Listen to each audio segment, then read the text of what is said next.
How's it going? One moment. Oh, shoot. Let me switch. Let's see how good this. All right. Hey, Hey, how's you that? look you look really messianic. Thanks. That's the beard. Let me take the head off. They don't support that state. What was it? I said we don't support that state. Oh, what state was it? Oh, yeah, Trying no to. I supportive. was trying to get this webcam set up so I could test its quality for the one Yeah. that. Oh, hold on. This might work. All right. How's that? Is that Oh, better? that's way better. Yeah, yeah. How high quality is that? You see the pores on my face? Oh yeah. Um, Lauren took a picture of my back because I'm getting my tattoo removed back there, and uh, when she has like a super high quality camera on her phone, and it's not an Apple, so got you there. But she took a picture of my back, and I look back there, and I'm like, this looks terrible. Like you can see every pore, every hair, even like the hairs on my back are not black like my head, but they're, white and stuff. But you Yeah. can see them and it looks terrible. And she said, yeah, my camera actually does that. It doesn't really look like that. And I was like, Wait, so you're getting your tattoo removed? yeah, yeah. Wow, okay. All right. Well, that's interesting. It's Is one of the, it's one of the preconditions of marriage. oh, okay. That's well, I don't disagree, that's but I would never try to force that on someone. Uh, but uh but I mean it is an agreement between you two, so that's good. But Yeah, like I I wouldn't wouldn't call it, I like in a I church, wouldn't for say it's example, like it'd be hard. forcing though. Huh? There we go. I wouldn't No, say no, it's no, no, no. forcing. I'm not saying that is. I'm just like it'd be one of those things where it'd be hard to get to the point where you're like you need to do this. But I think for marriage it's different. You can have whatever contract that you're going to have. I guess I'm just sort of thinking of like the circumcision stuff and tattoos in the same way. But at the Mm, same way it's interesting as far as I think consistency with the Bible. Like yeah, if you are, but like how the Bible says when you or I believe it says it's the Torah. It says if a man has two wives, one loved and the other unloved, it's like a conditional. If this person came into the nation like this, then this is the way they ought to behave. But it doesn't really say anything like that about tattoos. It just says don't mark yourself for the dead. mm, mm. So I don't know. That's interesting. But yeah, wow, that's a big step, removing that tattoo. Yeah. Oh yeah, and on the Well, iPhones, my cousin, he has a Galaxy S22 or something, and he's able to like get high resolution images of the moon just from his house by uh, zooming it in. So yeah, yeah, I know it's great. My it just again, costs a lot of money. Lauren's camera does the same thing. Yeah. That it's just crazy. I'm trying to figure out how to share my screen here with. There should be a green button right at the bottom that says share screen. Oh, okay, I just have to click it. Yeah. Okay. Now let's see. Let's share that. Ah, hey, look, we're right there. Hey, there we go. So I'm recording the Zoom meeting. I don't know if it'll cut off or anything at some point, but I don't think it should if it's just two of us. I think if it's just two people, yeah, it doesn't do that. And I think it records my screen, not your screen. Yeah, unless I share screen, which I think that it depends on if I you cannot share screen while the other participant is sharing. Okay, Hmm, so that there makes we go. sense. And I am the master of this Zoom meeting. That you are. I'm wondering if gosh, this is terrible. We should both get LASIK because of the glare. It's not as bad on yours because of the low resolution. I'm wondering if Well, I should change the video back to my computer webcam so that we're more equivalent on video quality. well, I got the glareless lenses on my glasses, which, Oh, okay. There you go. I'll yeah. just do this and I can't read. Isn't it crazy? I can't read either if I do that. Yeah, yeah, we are two very blind people. We should get LASIK. It's terrible being Yeah. blind. Well, according to Lauren, it's part of my look now, and she can't imagine me actually not wearing glasses regularly.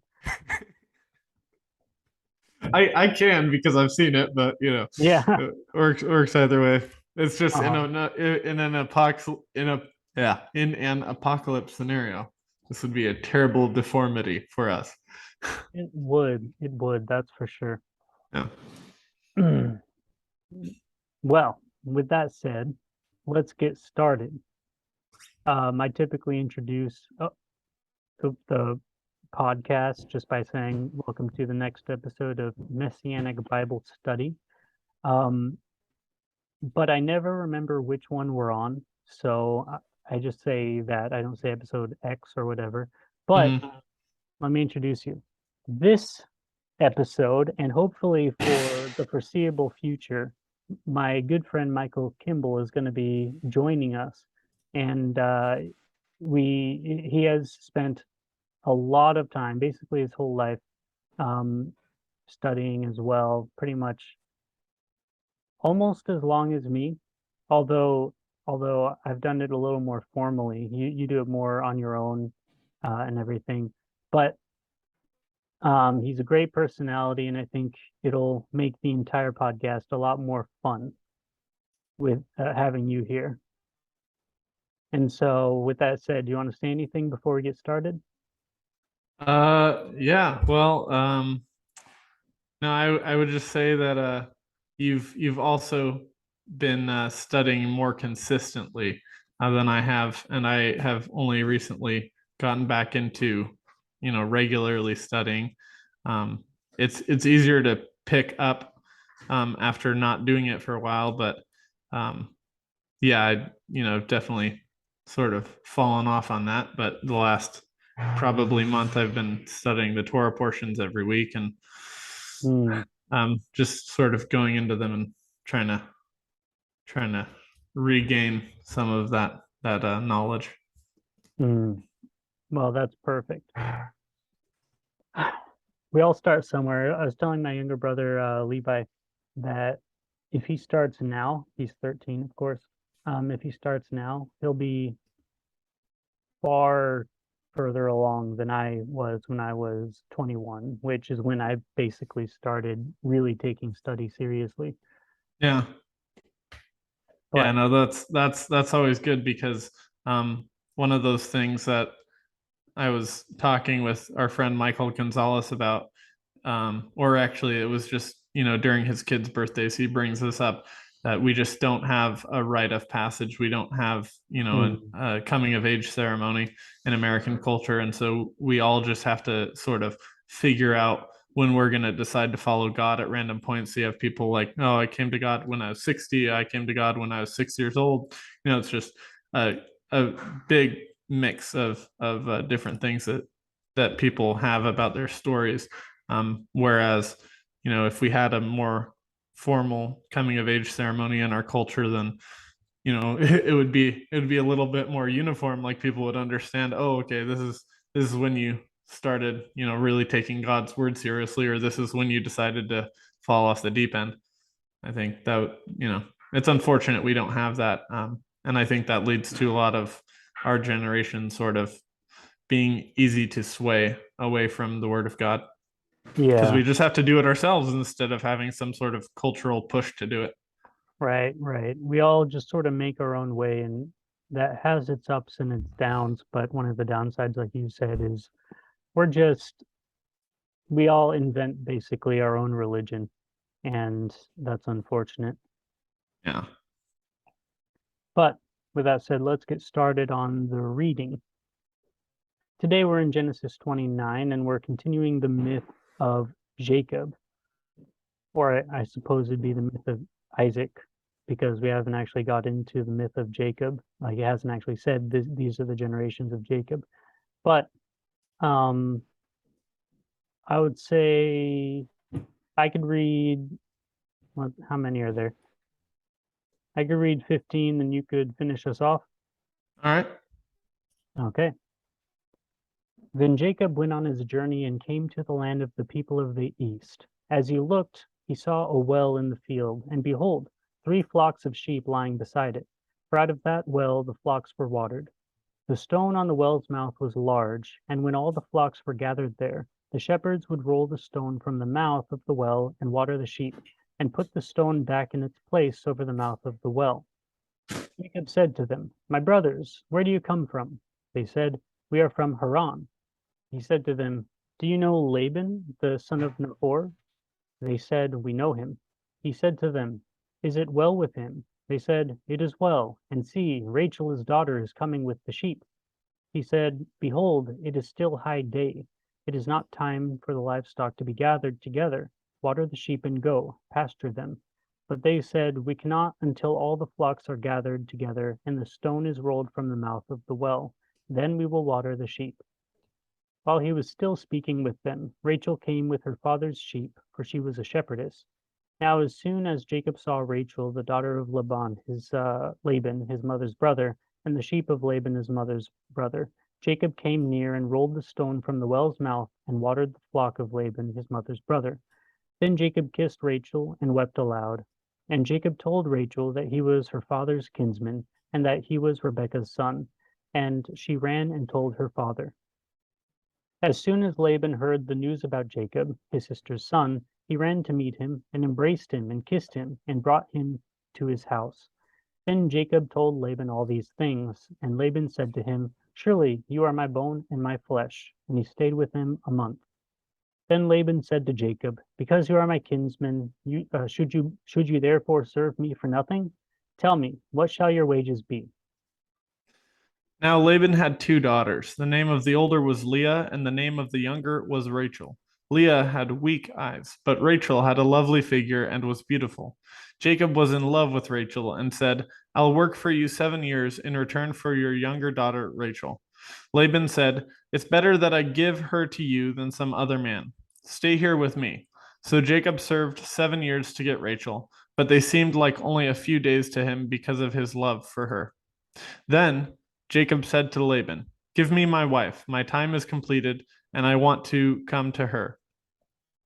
So Laban brought together all the people of the place and gave a feast. But when evening came, he took his daughter Leah and brought her to Jacob. And Jacob made love to her. And Laban gave his servant Zilpah to his daughter as her attendant. When morning came, there was Leah. So Jacob said to Laban, What is this you have done to me? I have served you for Rachel, didn't I? Why have you deceived me? Laban replied, It is not our custom here to give the younger daughter in marriage before the older one. Finish this daughter's bridal week, then we will give you the younger one also, in return for another 7 years of work. And Jacob did so. He finished the week with Leah, and then Laban gave him his daughter Rachel to be his wife. Laban gave his servant Bilhah to his daughter Rachel as her attendant. Jacob made love to Rachel also, and his love for Rachel was greater than his love for Leah, and he worked for Laban another 7 years. When the Lord saw that Leah was not loved, he enabled her to conceive, but Rachel remained childless. Leah became pregnant and gave birth to a son. She named him Reuben, for she said, It is because the Lord has seen my misery. Surely my husband will love me now. She conceived again, and when she gave birth to a son, she said, Because the Lord heard that I am not loved, he gave me this one too. So she named him Simeon. Again she conceived, and when she gave birth to a son, she said, Now at last my husband will become attached to me, because I have borne him 3 sons. So he was named Levi. She conceived again, and when she gave birth to a son, this time I will. When she gave birth to a son, she said, This time I will praise the Lord. So she named him Judah. Then she stopped having children. Hmm. Yeah, Yeah, that's a lot. that is a lot.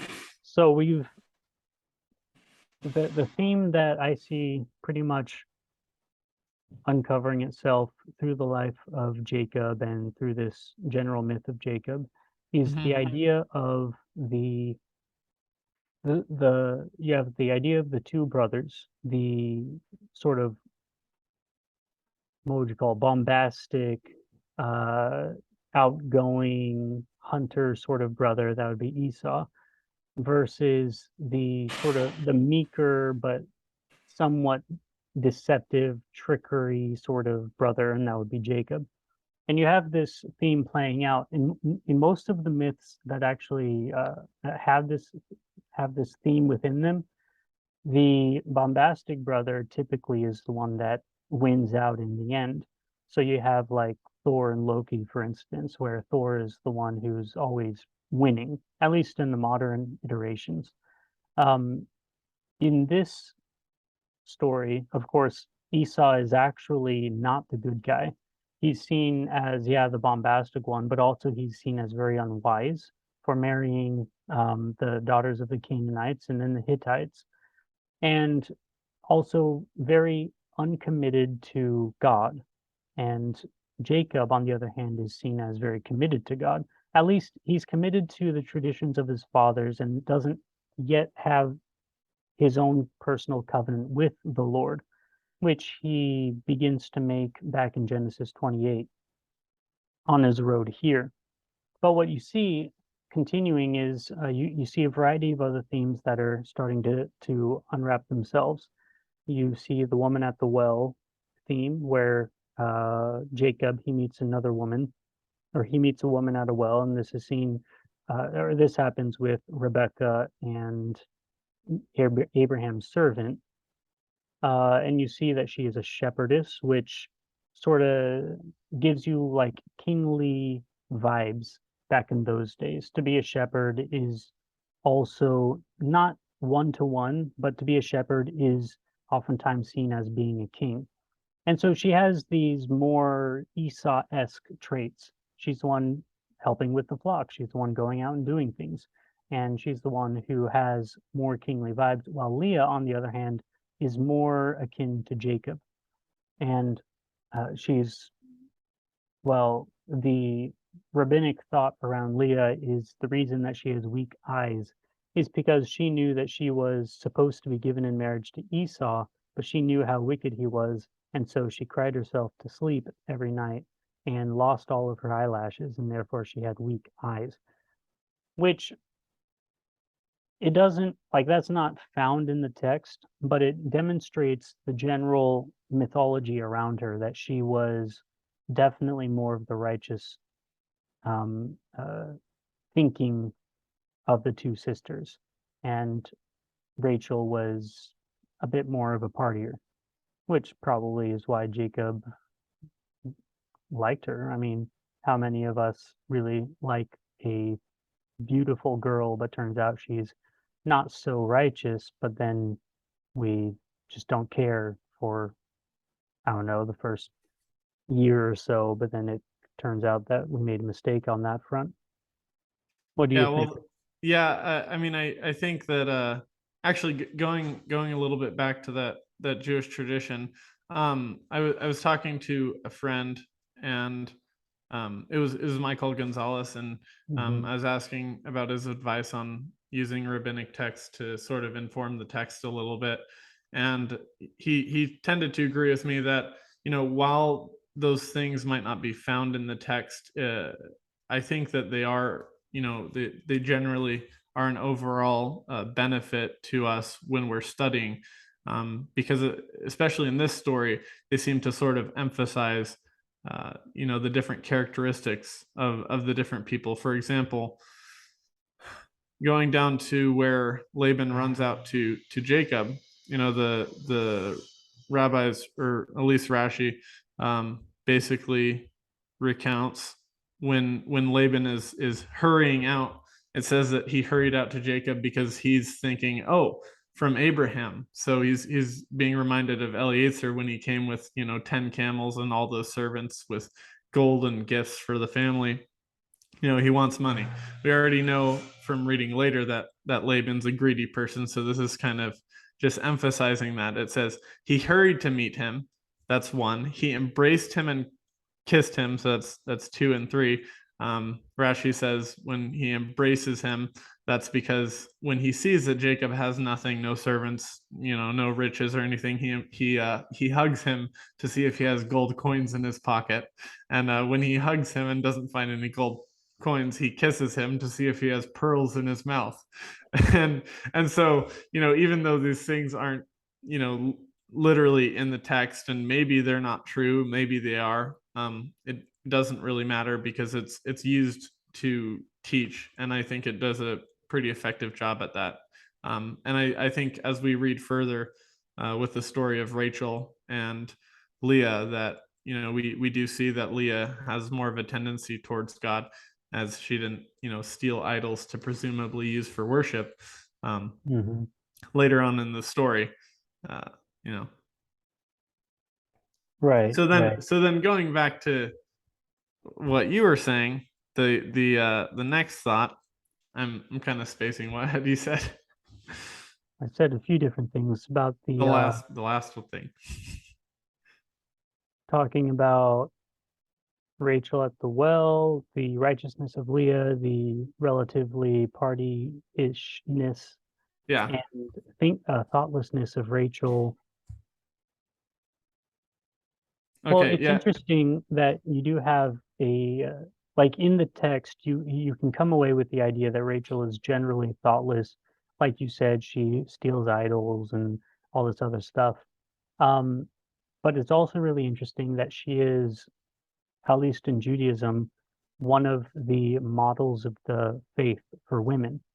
I Mm-hmm. mean, we say every Shabbat for the daughters of a parent, you say, may you be like Sarah, Rebecca, Leah, and Rachel.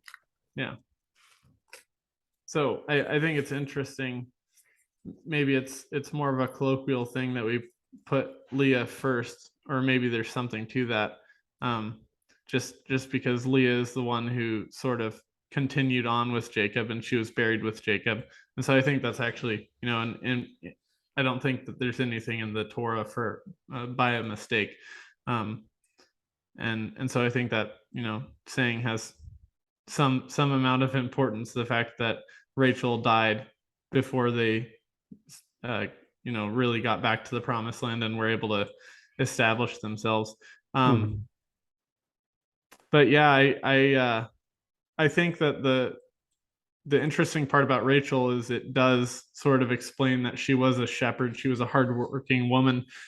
So while her spiritual characteristics may have not been all that great, and she does seem to be somewhat of a mocking character, at least from the rabbinic explanations of her, not really having a lot of love for her sister. Mhm. um while those are bad, she's still a hardworking woman, and we see from the wisdom text that that's the type of woman that you want to look for, and that's probably what Jacob was thinking. Just he's a man of the tent. He stays inside more. Maybe he's studying more, and so he's looking at Rachel, and he's like, well, she'll take care of the sheep, she'll make me mutton. And then he Yeah, looks at Leah and he just thinks, well, she'll be crying inside all day, or right. she's not that great to look at. So Yeah. Well, I mean, it does say that Rachel was beautiful in appearance and form. mm-hmm. So, I mean, I think we know what that means. The Yeah. the general idea, though, continues like what you were talking about with the man of the field and the man of the tent. And I think I alluded to this before in a previous episode, but You did. I think it was two episodes ago. yeah, where you you oftentimes in history will have like two brothers. One of them is the conqueror, and one of them is like the sickly priest type of person, like Mercilli and his brother, whom I forgot his name. Mm-hmm. And but in the end, the one of the tent or the priest type brother wins in those sorts of scenarios. And so Jacob being a man of the tent, like you don't what do you do in a tent? You know, if you're in that sort of society, you're learning stuff, you're learning a lot of stuff, or you're cooking, or you're doing womanly tasks. But if you're a man, you can't only be doing womanly tasks. You would also be, like I said, studying. Mhm. And especially you'd be studying your specific faith and the whatever sciences that you would have in those days. Most of them would have been engineering and stuff like that. And so Jacob, most likely, he wasn't a hunter. Esau went out and hunted, but Jacob most likely was a pastorer. He was a shepherd. Um, and maybe a bit of like he was a bit of a husbandman, and he was also a bit of a farmer. And so he understood that sort of aspect of running a nation, like the viceroy sort of aspect, where you know all the logistical stuff, but you can't really inspire people. And that seems to be Jacob's issue. It would be the same thing with Rachel here. You have Leah, who is a bit more noble. Rachel is a bit more bombastic. And I think it is true what you said that Jacob might have been trying to compensate for his own failures. I think what you just said was pretty interesting when you said that he might not really be able to inspire people quite well, and there's just it's very obvious from the text that he's not able to because you see him saying to the shepherds, it's not time for the flocks to be gathered, water the sheep and take them back out to pasture. And Right. they just say, well, we can't do that. So he's obviously not very good at inspiring people, but it's interesting what follows where you have this large stone that these shepherds are like, oh, it's too heavy, we can't even though we're a group of people, maybe it's like at least three people are like, oh, we can't lift it. And then Hmm. Jacob lifts it by himself as soon as he sees Rachel. It seems almost like he's trying to show off there. But if Yeah, yeah. yeah, but if three people can't lift this stone, or four people, because you'd be including Jacob, at least can't lift that stone, what does that tell you? Does that say that is that speaking more about Jacob, or is that speaking more about the laziness of the shepherds? I would think that this is more talking about Jacob. Mm-hmm. Because typically in the ancient world, when you hear about heroes doing these mighty feats, um, like it's always like, and he opened the gate that it took 10 men to open, or something along those lines. It's not talking about the weakness of the men, but it's talking about the strength of, let's say, Samson in this Mm-hmm. particular case. And so, yeah, my thought would be it's talking about the strength of Jacob. And this goes back to another thing I was saying in the previous episode, is Jacob wasn't weak. He wasn't like he could probably go toe to toe with Esau in terms of just physical strength. He Yeah. just was not concerned as much about strength related things. And one of his descriptors is he's smooth of skin, which means a couple things. First of all, that means he is not as manly. Mm-hmm. It means he enjoys luxury a little too much.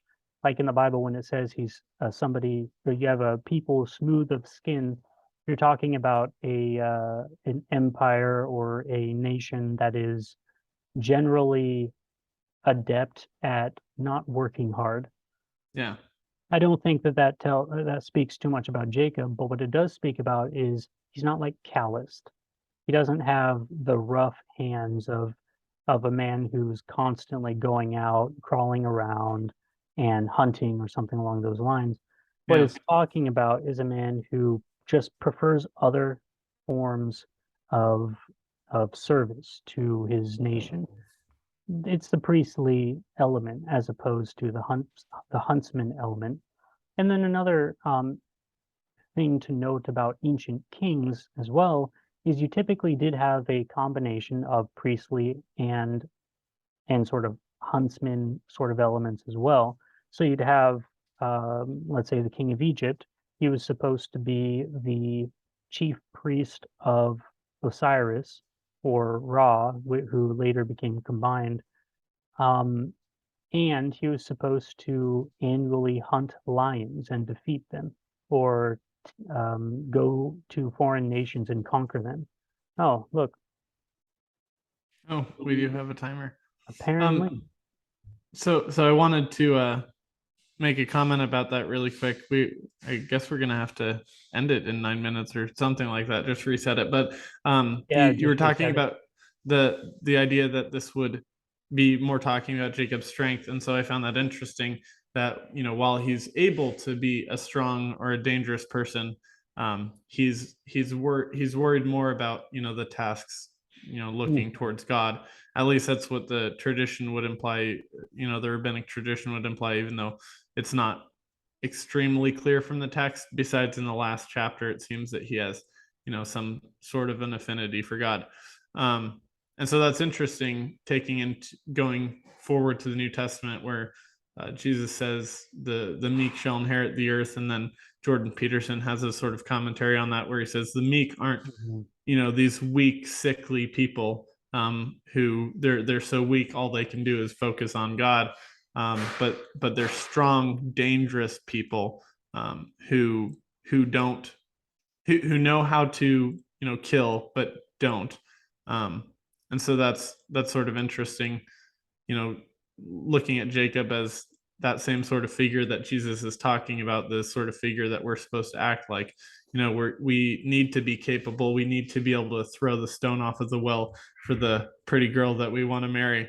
Right. But we need to not have that as our main focus, because God and living a faithful life to God needs to be the main focus. But Mhm. we probably shaving our legs as men is you know not a priority either. So Right, right.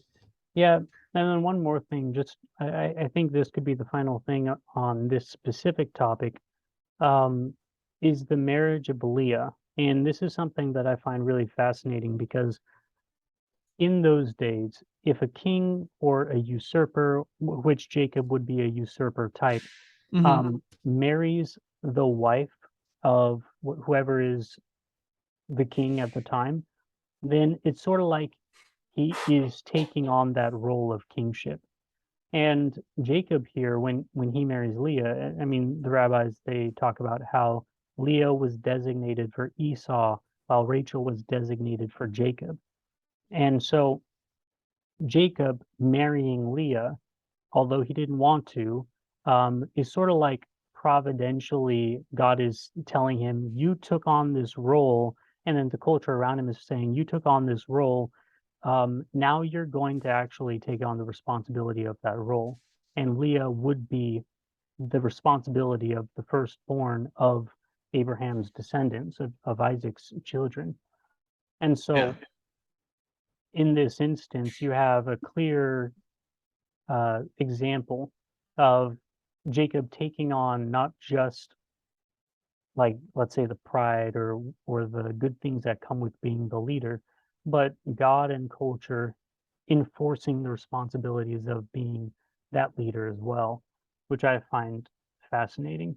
And it does actually, like the rabbis talk about this as well, that when Jacob does marry Leah, it's not only that he's marrying Leah. It's not just that he was tricked into that, but he's marrying her, and and it means that, well, what I said, he is marrying the responsibilities of Esau. And then in the future, he has both Leah and Rachel, and that means that there's a combination of the hunter elements, the go-getter elements, and the studious elements. So both of those are being combined into Jacob through that marriage and through that story. And and I think that when we talk about, I think, any sort, like taking on any sort of responsibility in any way, especially with James, how he talks about not many people should want to be a leader. um, we should understand that it does actually come with, let's say, things that we might not enjoy or choose for ourselves. yeah, But once we take on those roles, we need to rise to the occasion for them. yeah.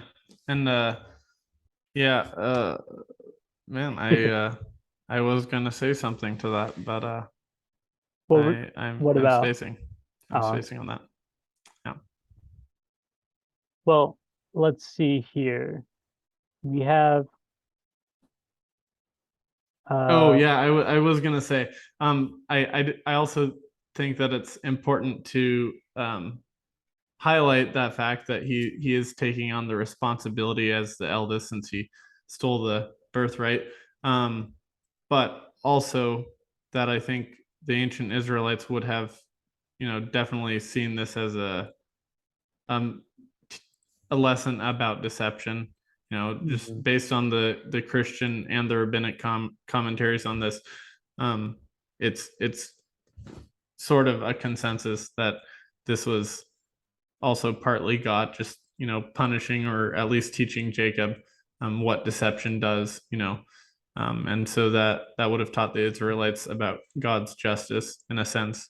If it's where they sort of get the idea of karma from, but the biblical sense of karma, where if you do something, even if it ends up being good in the end, God is the author of justice. We serve a just God. He's not one who shows favorites. That's why in the Torah it says that you're not supposed to judge the rich or the poor man more favorably. um, mhm. where you've mentioned in previous podcasts where that was a common thing in the ancient world, where the poor people wouldn't be able to sue the rich people. It would just be the other way around. So that's one of the important things for the Israelites coming out of Egypt, to know that God is just. you know Yeah. And he judges the rich and the poor alike. Richness is not necessarily a sign of divine favor, which would have been common in the ancient world in general. mhm. I guess then a question I would have about that is, um, as far as God's, sovereignty and his decision making about different kingdoms ruling the earth. But to answer my own question about that, I could just go to the Torah, where I need to. I'm forgetting what passage it is, but maybe you could remind me, where he basically says to the Israelites to not think that they are being chosen because of their righteousness, Mm, um, but that they're being chosen because of the wickedness actually of the Canaanites, and so that that whole situation can give glory to God. And that should yeah. be something that we also take to heart. It's not anything about ourselves, that is the reason that God chooses us. It's just he calls us, to bring glory to himself, and we can choose to follow him or not. Yeah, there are two places. Well, there are actually more places than that, but um, off the top of my head, they're in Deuteronomy. I don't remember exactly where in Deuteronomy, but there are two reasons. One is the wickedness of the Amorites, or the people that they're dispossessing.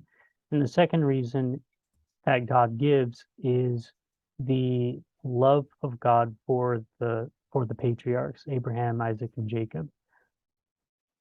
And so the Israelite, I mean, because God could have chosen anybody to dispossess the nations. And in fact, he does basically choose anybody to dispossess Israel when they rebel against him. And but what he does is he chooses a people that he has a prior relationship with, Mm-hmm. and that he has the relationship and the love for the fathers Abraham, Isaac, and Jacob. And so I think that, like, when you read the New Testament as well, you should come to the conclusion that when whenever anybody says anything against the people of Israel, you really should get the sense of, like, it's because of their wickedness that, even like in the first and the second dispersion, that they were dispersed. But going back to the Torah and going all the way to the New Testament, it's because of God's love for the patriarchs that he never fully dispossesses them. And even today, he's not fully dispossessed them. Yeah, and just to give a reference, that it was Deuteronomy 9:5. It is not because of your Mm, righteousness or your integrity that you're going in to take possession of the land, but on account of the wickedness of those nations, the Lord God will drive them out before you to accomplish what he swore to your fathers, Abraham, Isaac, and Jacob. Okay, yeah. So you have the two elements there: the what he swore to the fathers, and because of the wickedness of. Hey, And we are back. yeah. I'm gonna have to learn how to splice these. Well, one of us can just get a premium account and then we won't have to deal with this. Yeah. Yeah. Well, where were we? We were talking about, well, we had just finished on the topic of the idea that God does not choose his people, or he doesn't basically wealth does not indicate God's favor, which Oh would yeah. be, I think, pretty contrary to the a lot of ancient perspectives on that. Mm, And then moving on from there, which I don't know if it's a different topic or a similar topic. That God doesn't choose his people because they're righteous. He chooses their people because of the wickedness of a group of people, for example, the Canaanites' wickedness, or he chose, Noah to be the messenger for himself when the entire world was wicked. But he didn't choose those people because they were righteous, even though they were righteous. right, Um, right. but he chose them to fulfill a purpose, and they could have either ignored him or followed his purpose. And in the biblical narrative, it was always those people who chose to follow him, except for when they didn't. Hmm. Yes, exactly, exactly. So let's move on to the next topic, which I just want to mention briefly. When Laban says to him, "Surely you are my bone and my flesh," and he stayed with him a month.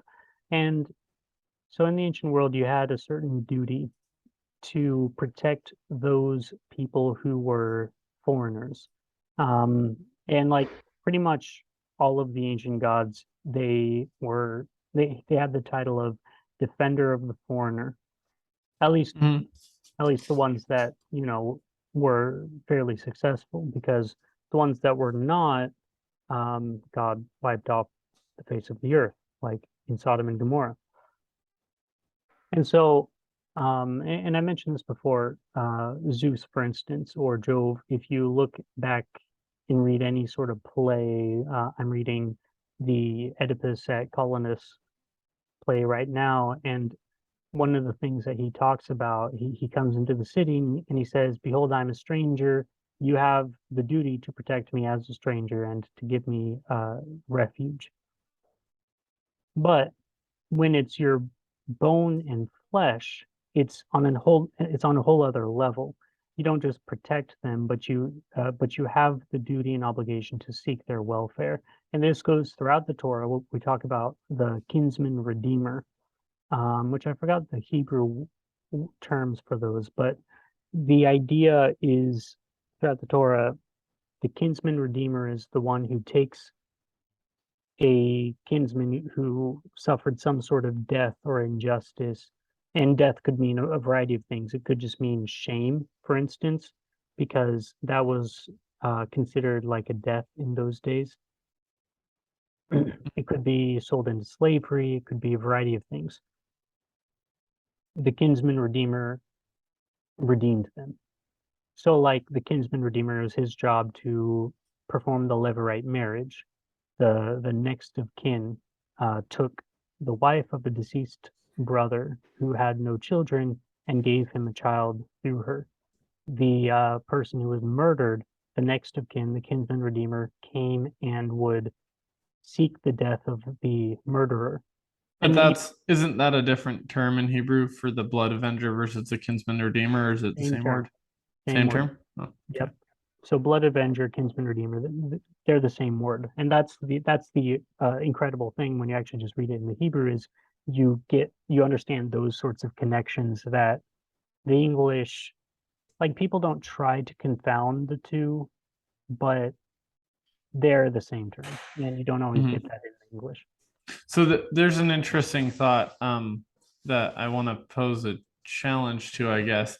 Um, if that's a sort of a common idea in the pagan world included, that their head god is generally the uh, you know guard to the foreigner, Hmm. and in the Torah, to a foreigner you're able to lend interest, and they can be a permanent slave, but for your fellow Israelite you can't have them as a slave. You're supposed to buy them out of financial slavery or slavery in general if they are enslaved. And you did I say you can charge interest to the foreigner, but you expressly cannot charge interest to your fellow Israelite.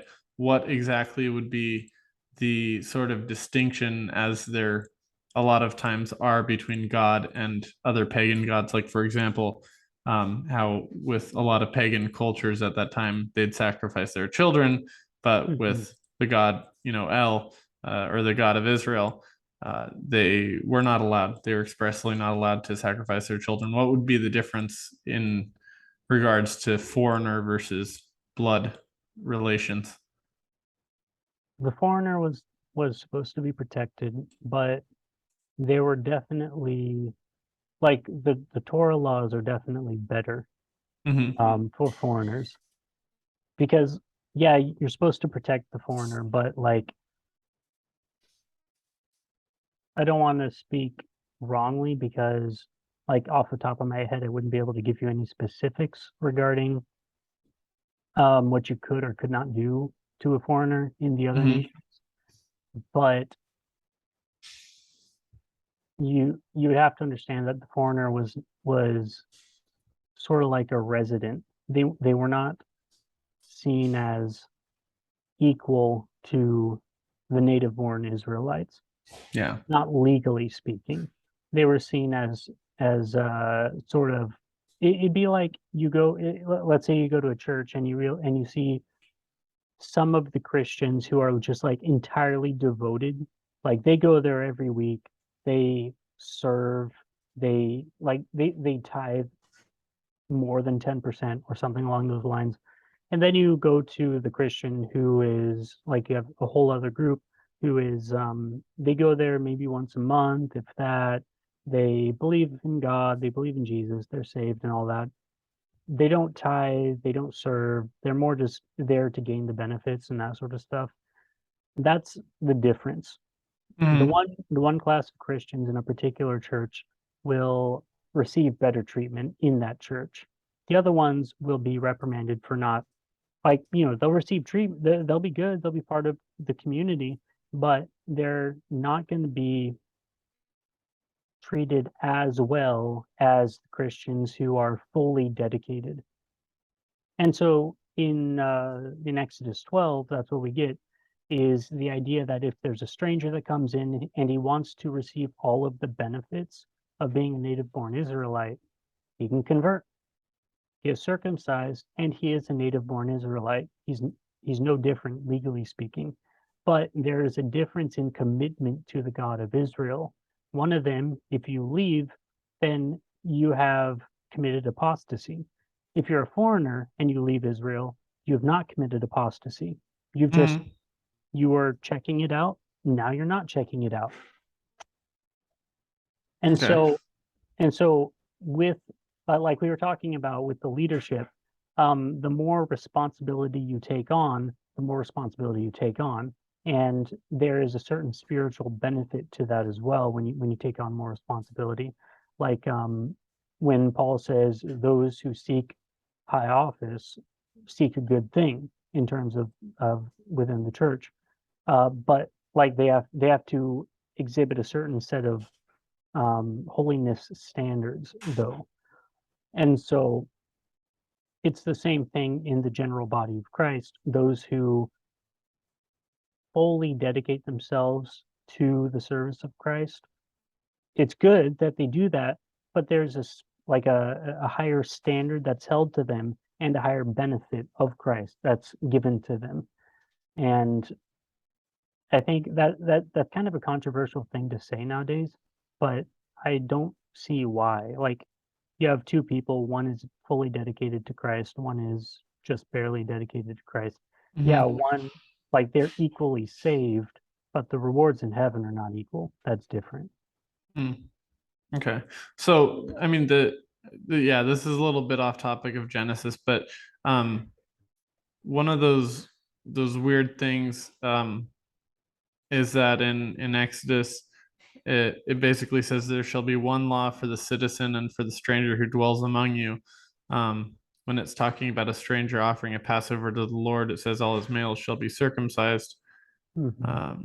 And then it says, but that says, and then he will become a resident, he'll become a citizen, basically. So I'd assume that would mean he'd become a citizen of Israel. But then in Numbers 9:14, it says, when a stranger who resides with you would offer a Passover sacrifice to the Lord, he must offer it in accordance with the rules and rites of the Passover sacrifice. There shall be one law for you, whether stranger or citizen of the country. So I don't know if I would call it a contradiction, but I'm not sure. It's a little confusing. Exodus 12:48 through 49, and then Numbers 9:14. But Mm-hmm. ultimately, um, it's sort of interesting that there's supposed to be one law for both of them, for the stranger and for the citizen. Mm-hmm. But Yeah. weird that for example, the stranger would be able to be charged interest where the citizen isn't able to be charged interest by other citizens. Mm-hmm. Yeah, I think that you can have a single law for both, but different classes. Like there's one law for the Levite and for the common Israelite, but there are Mhm. certain things that the Levite cannot do, and there are certain privileges that the Levite has, like they can go and serve in the temple. And but they also cannot, I guess Levite's the wrong term, the priest can go and serve in the temple, but they cannot mourn for the dead. Like that's something they just can't do based on the law. And if you want to be able to mourn for the dead, don't be a priest. And that's the idea. So you have foreigners who can be charged interest, they can be a permanent slave, and also they can eat meat that died of itself. They don't have to observe the Passover, all that sort of stuff. Like they have more latitude, but also less privilege in the kingdom of Israel. Mhm. And it's it just is the same thing at the different levels of holiness. Okay. So then I'd pose this question because this is something that now we've gone completely unrelated to the chapter, but I have had this question um, in relation to the one law. As Christians, should we seek to not charge interest to anyone? And this sort of spurs from my conversation with a Muslim who said that apparently in the Quran, it says that you shall not charge interest and you shall not be part of any interest schemes, meaning that if a Muslim were to get a car loan, that would be against their religion. Um, so then I just asked that question about Christians, since our goal is, I think, significantly more um, proselytizing than ancient Israel, where it would be the foreigners coming in rather than us going out. What should our stance be there? In terms of interest, Yeah. I think the charging of interest is a good proselytizing tool. If you, I mean, it's like the same thing, like getting people in by preaching hell is like the same thing. You Okay. get them in because of their personal benefits, and then you hope that the Holy Spirit works on their life um, in order to move them towards a more perfect relationship with the fathers. Interest is the same thing. Like, let's say you are sold into slavery as a foreigner, and you don't want to be a slave. Convert. Yeah. You don't have to be a slave for very long at that point.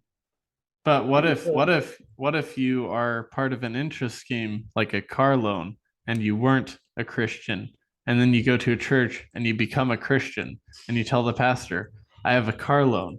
Do you think that the pastor is obligated to help you get out of that car loan because you're in debt? You're like There's a no slave. law in the Torah or the Bible in general about being in debt. Like, if you yourself become in debt, the and we'll see this more as we get into Exodus and the rest of the Torah. But if you yourself are not in debt, and I could be wrong, but I'm pretty sure this is what I remember. If you yourself are in debt, it Mhm. is not the obligation of the community to get you out of debt.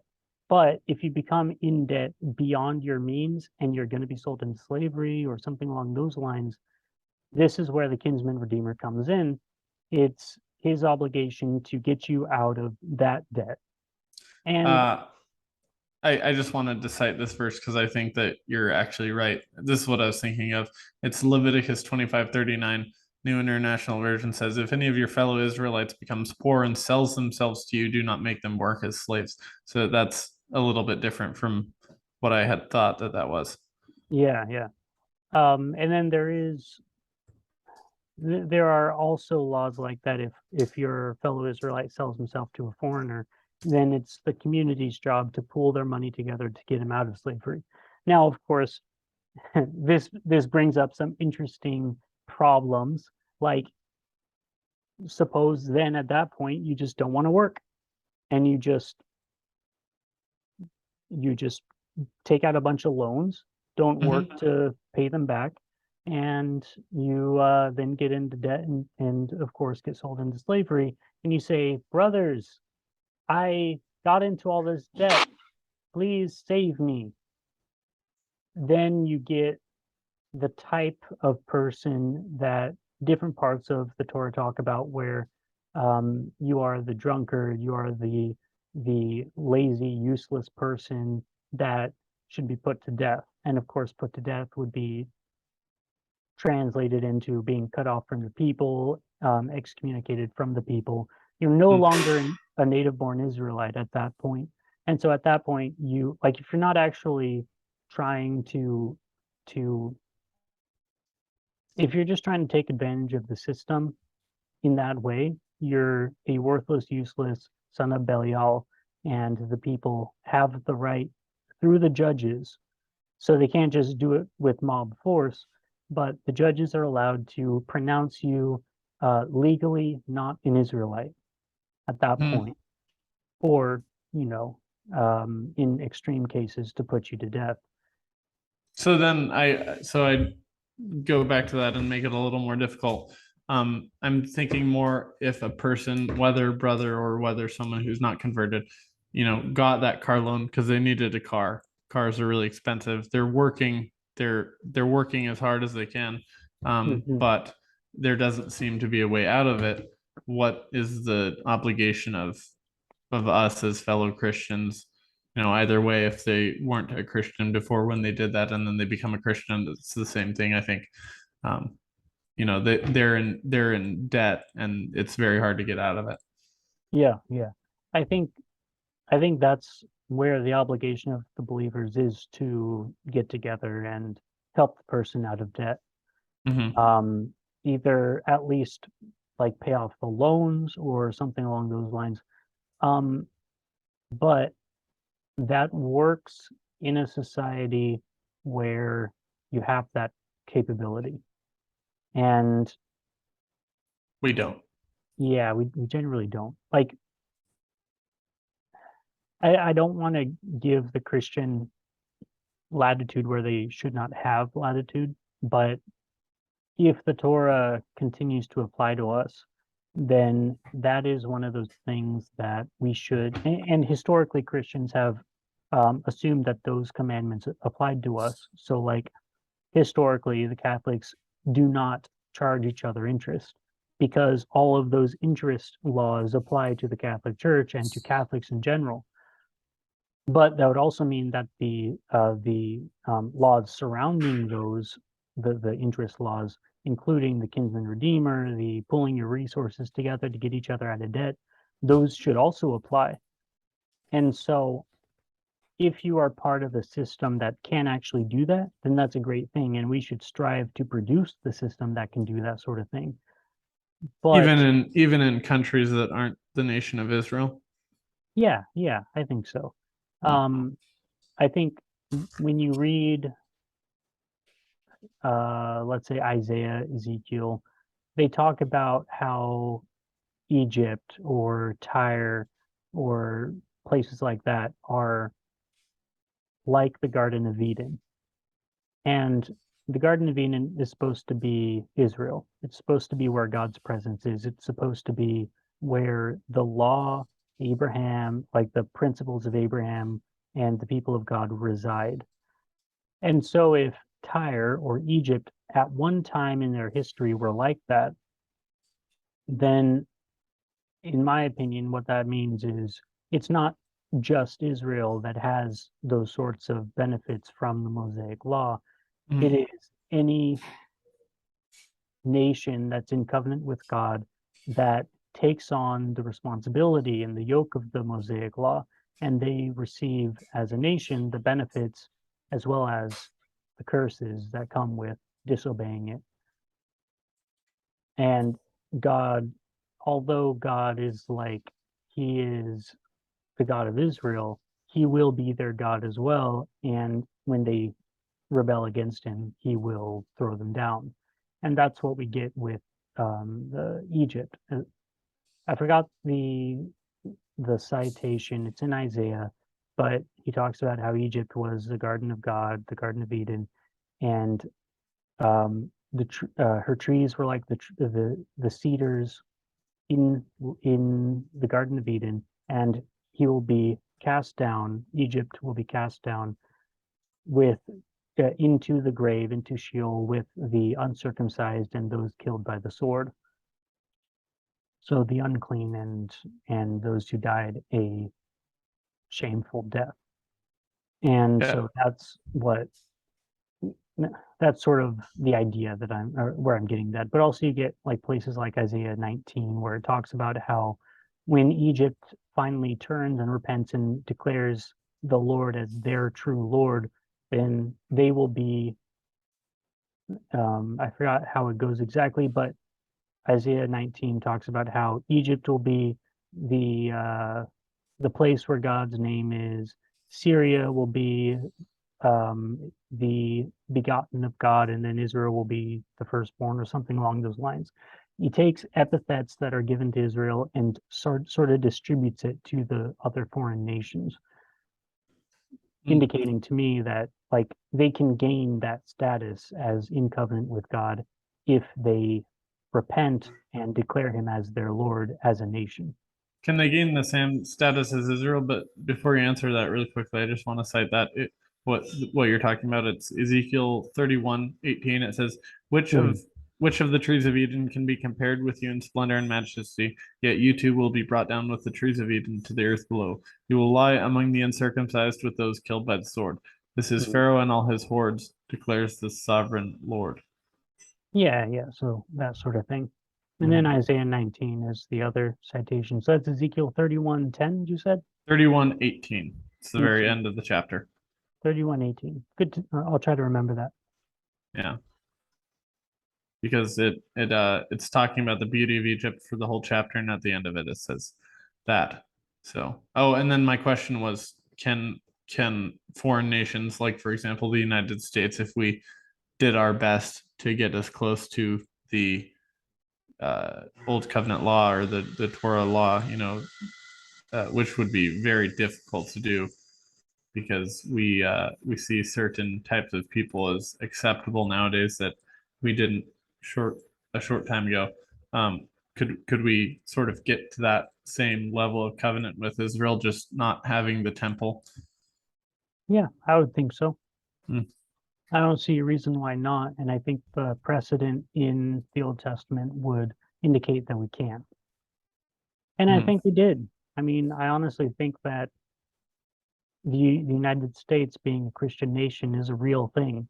And the curses that apply to us are really going to apply to us if we Mm. continue to rebel. Yeah. Well, we have rebelled quite a bit, Mhm. but it's there's a certain things like, for example, gay marriage.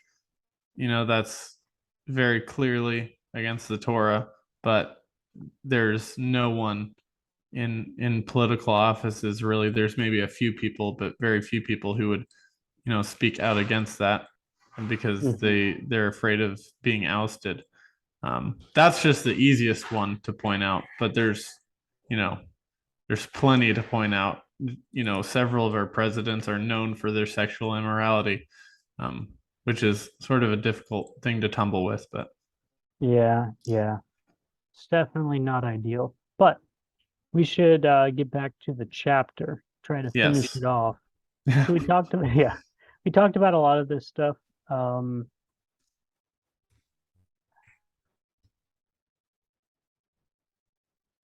Let me see. Laban talks about it's not done in our country to get the younger before the firstborn, which demonstrates sort of like his plotting nature because, either he made that up or he just didn't tell Jacob ahead of time that that's going to happen. Um, let's see.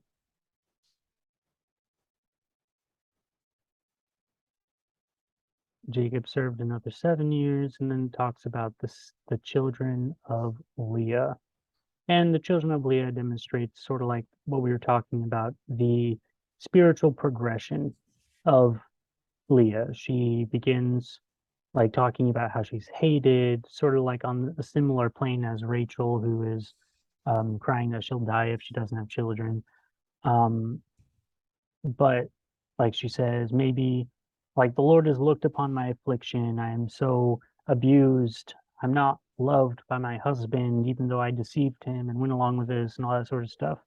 Then yeah, she talks about how she's hated and the Lord has heard that I'm hated and he's given me another son. And then she says, maybe this time my husband will be attached to me and all that sort of stuff. And then finally she says, I will praise the Lord. And it's kind of sad because on the one hand, like people are given terrible lots. It's like in marriage, in society, they're born a certain way, they have certain defects, they like there are a variety of things that a person could sort of feel like the world is against them. But the people who are truly seen as like righteous, those people that God chooses, are the types of people who take their negative lot and they just take it as their responsibility. I've done this. I'm going to do my duty regardless. And you see this throughout the Bible. You see Esther, probably one of the best examples of somebody who had everything thrown at her, and all of a sudden she takes on the responsibility and does great things. Like Esther's like what happens to Esther is that she is born in Babylon, raised a Jew, understanding that she is in exile. It's not her fault that she's in exile. Her parents leave. She stays with Mordecai. It's not her fault that that happened. Um, she's very beautiful, so she has that going for her. But even that becomes a curse, where when the king just takes her, kidnaps her, and brings her to his palace, and then has sex with her ahead of time for their marriage, before their marriage, and then chooses her to be his queen. None of that, like the Bible doesn't actually say that any of that is her fault. Like she doesn't do anything to deserve that. And then all of a sudden, Haman, like she's put in this good position, but the king somehow doesn't delight in her to call her to him. Haman comes along and forms this plot against the Jews, and none of that's her fault either.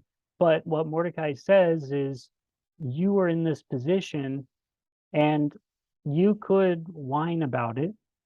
I mean, you're the queen, so it'd be kind of it would seem kind of dumb, but you could whine about it, or you can stick your neck out, understand that God is real, is true, and understand that He will save us, the Jews, either by you or by someone else, and He's not going to pity you if you don't do it. That's one of the big things. He says, if you don't do this, then you will be accursed. But if you do this, then you will have fulfilled the mission that God gave you for putting you in this position, understanding that it wasn't the king that put her in that position, but it was God who allowed her to go through all that. And what made her a righteous person or a righteous queen was that she took on that responsibility. And it's the same with Leah here. Her father is the one who did this. Like the women who were under their father had to do what their father said. I mean, that's just a fact of the matter here. So she was not really the one who was going in and doing all this, although I'm sure she didn't mind being married to Jacob as opposed to Esau. But like, it's not her fault that she was not as pretty as Rachel. It's not her fault that she was going to be given to Esau. It's not her fault that Jacob chose Rachel. It's not her fault that Laban put her in that position to deceive Jacob. And therefore, it's not her fault that Jacob hates her or doesn't love her like he loves Rachel. But what she does do in the end there, and this is why she's seen as a righteous woman, is she grows content with the bad lot that she's been given. And it's one thing if you can change it. Like, yeah, if you can change it, if you can get out of debt, if you can stop being homeless, if you can do a variety of those things, then do it. But if it's something that you have covenanted for the rest of your life for, as Leah did with Jacob, then the best thing you can do is make the best of it. Be content with your lot and turn it into a good thing. And that's what she Yeah. did there at the end. Yeah, it's I think all of that is very spot on. And when I read about, not to no pun intended, but you talking about people's lots in lives, when I'm reading about her lot in life, it's reminding me a lot about Lot, his daughters, when when they named their kids those very curious names, son Yeah. of my people and from father. That's it. Sort of makes me think of that when Leah names her kids, because I'm like, imagine Jacob, seeing these kids that were named this basically because of his sort of hatred or just lack of love towards Leah. That would be, I don't know how far that would be. Maybe Jacob's just like, oh, it's nice, she's glorifying God, or maybe the names are sort of more obvious, would be more obvious to him. Um, Mm, as far as like Leah trying to point out to Jacob through naming her children that he's ignoring her. mm, But yeah, this is one of those sort of difficult stories because we're looking at these patriarchs that God loved, and they're acting in very horrible ways. Can you turn on that light? They're acting in they're acting in very horrible ways, towards their wives who are their cousins slash nieces. Um, and then there's the incest aspect of it. mm, Um, but yeah, the point about sort of just taking on that responsibility, um, for the lot that God's given you in life, and to stop complaining. That's definitely something that we need in America as Christians who have immensely comfortable lives compared to the rest of the world in general, and especially to Christians around the world. Like we have to be ready to put ourselves in uncomfortable situations if it's the right thing to do. And I think compared to what we're doing right now, 90% of the time it is an uncomfortable situation that we have to put ourselves in. We have to speak up for the word of God, what's right and what's wrong, and it's going to be unpopular in most places. And it mhm. might be a little bit hypocritical of me because I moved to Texas for exactly that opposite of that reason. I didn't like the discomfort of being around a bunch of people that I considered to be generally, godless, and I wanted to be around more people that were. Um, so that's it's convicting. It's convicting to me what you were saying. Well, yeah. If you But I'm can, not going to move back. no. Yeah, I don't think you need to. It Too goes to, comfortable. yeah, it goes to if you can increase your comfort, there's nothing wrong in doing it. But if you cannot, like Esther, like Leah, Mhm. then make make best of it. And I Hmm. think that's really the principle that can be applied in those to those Bible stories. And I think sometimes we don't understand or we think we're stuck, but we're not really. And in those instances, it's best to realize that we're not stuck. But if you really are in a till death do us part commitment or covenant, then it's your obligation to make what's best for it.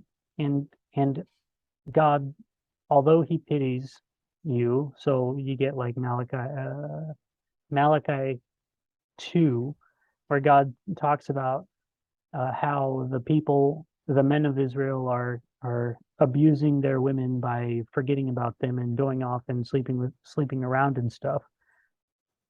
So He does pity them because of the wicked men that they married, but He doesn't tell them to get divorced. What He does is He reprimands the men. But when you have people like Jacob who are generally not acting the best that he could or fulfilling his responsibilities to Leah, it's but he's like technically doing it like he's um fulfilling the legal responsibilities, the bare minimum, but he Hmm. doesn't want to. He's just doing it because it's what he's supposed to do. Um, it doesn't mean that Leah can also just do the bare minimum. It's her responsibility to do her responsibility first and then to ask Jacob to do his responsibility. And that's something for each of us too. It's our, like, we look out for number one. And by that, we don't mean do what's best for us, but it means do what we're responsible for first. And if other people don't fulfill their roles, we still fulfill ours and then ask them to fulfill theirs. And that's the order of business there. And Yeah, that's it's good to take this story, and then is it First Timothy where he talks about men and women? Uh probably okay. Well, in first, as it's good to tie First this with Timothy 2 when it talks about the women shut up. no, not that one. I'm trying to think of the passage where it says that men need to love their wives and wives need to be obedient to their That might or be in be First Timothy 3. I think it's Ephesians 5 and you have Colossians 3. I think those are the two. First Timothy 5. Um Ephesians okay. 5. Well, I think we're familiar with that passage. Yeah, people bring that up a lot, like especially Mhm. young guys bring that up a lot when they're talking to more feminist women, But that this is in a healthy way when we're not trying to just gotcha moment people. This is a good section of the Old Testament to bring up, to sort of justify what Paul's saying, um, to prove that he's not wrong in what he's saying is you've got Micah, and then you've got or sorry, Malachi, and then you've got this passage where it's clearly viewed as a negative thing the way that Jacob is mistreating Leah. um Hmm. Hmm. but but Leah and likewise the women in Malachi still aren't given the sort of justification to leave their husbands. And in the same way, when we're dealing with a woman who's, not respectful, it's not the right option to leave her, um, Right, right. because divorce is just about the worst thing that could happen. So It is one of the worst things. Yeah. yeah, and that's actually really difficult to sort of come to terms with because there is mental abuse, but Jacob was mentally abusing Leah. I'd Hmm. say by his neglect. So Yeah.